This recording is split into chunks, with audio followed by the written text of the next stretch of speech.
Hello friends, મારું નામ કૃણાલ છે અને હું ભણું છું આત્મી યુનિવર્સિટીમાં અને મારું સબ્જેક્ટ છે HVHL.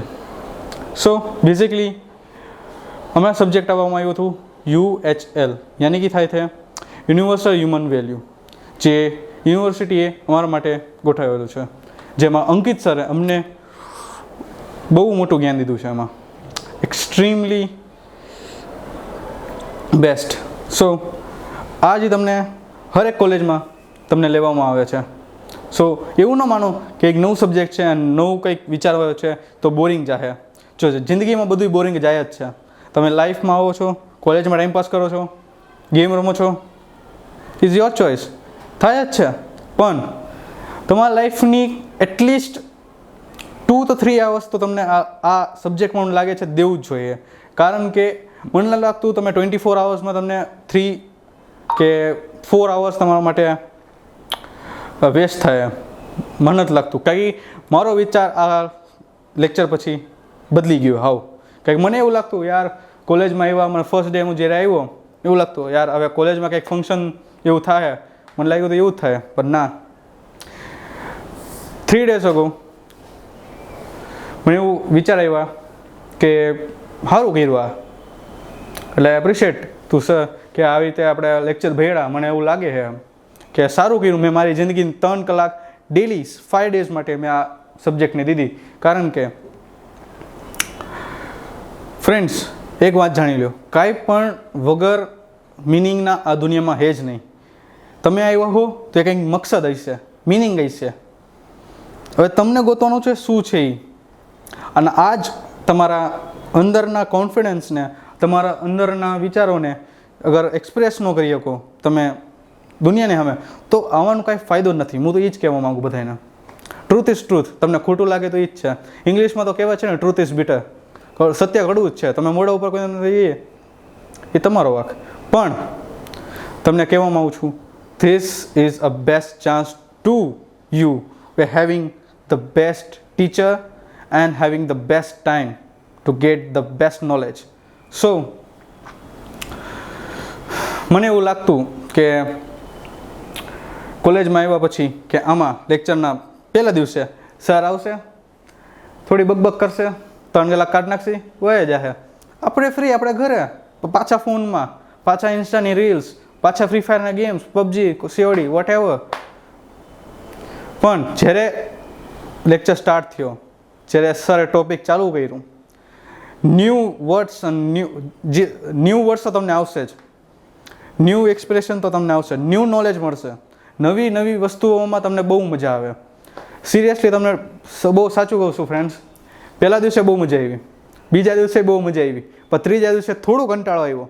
2 લેક્ચર હવે મને લાગતું આ સર ક્યારે જાય છે, હવે આ કંટાળી ગયો આ સરથી. હવે પહેલા દિવસ તો બહુ મજા આવી, પણ ના હવે સર નહીં થાય.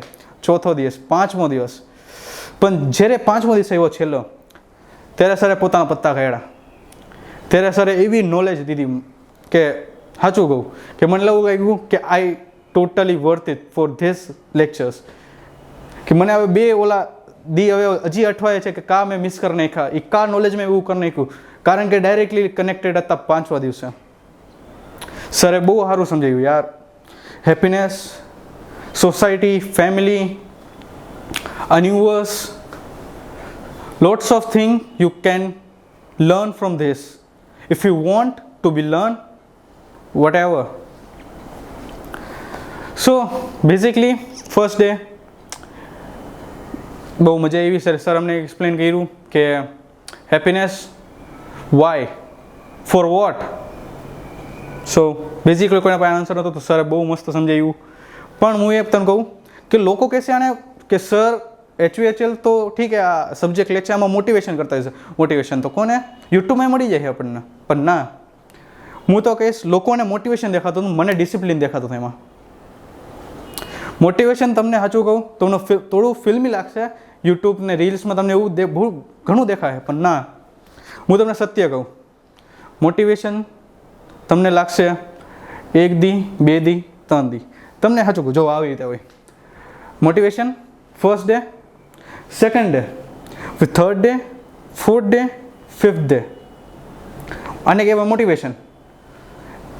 હું તમને કહું હવે ડિસિપ્લિન. આ ટ્રેન છે, આમાં કંઈ ફરક પડ્યો? ઉપર નીચે ઉપર નીચે. આ શેર માર્કેટ નથી, મોટિવેશન એક શેર માર્કેટ જેવું છે કે up down up down up down થતું રહે. ના, discipline is a straight line.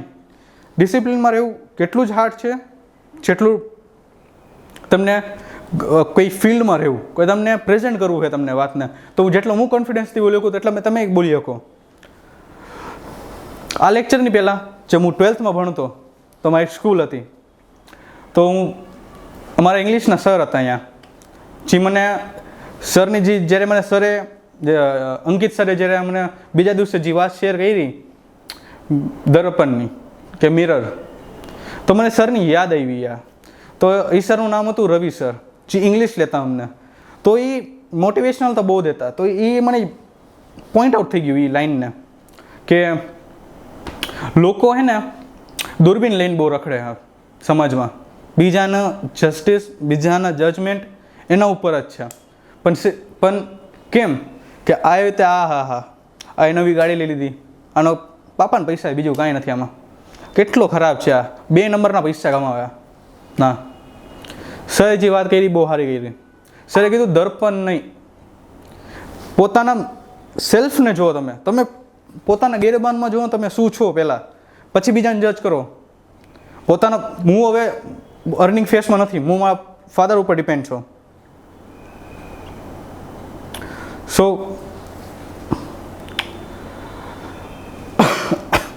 Sorry bus okay.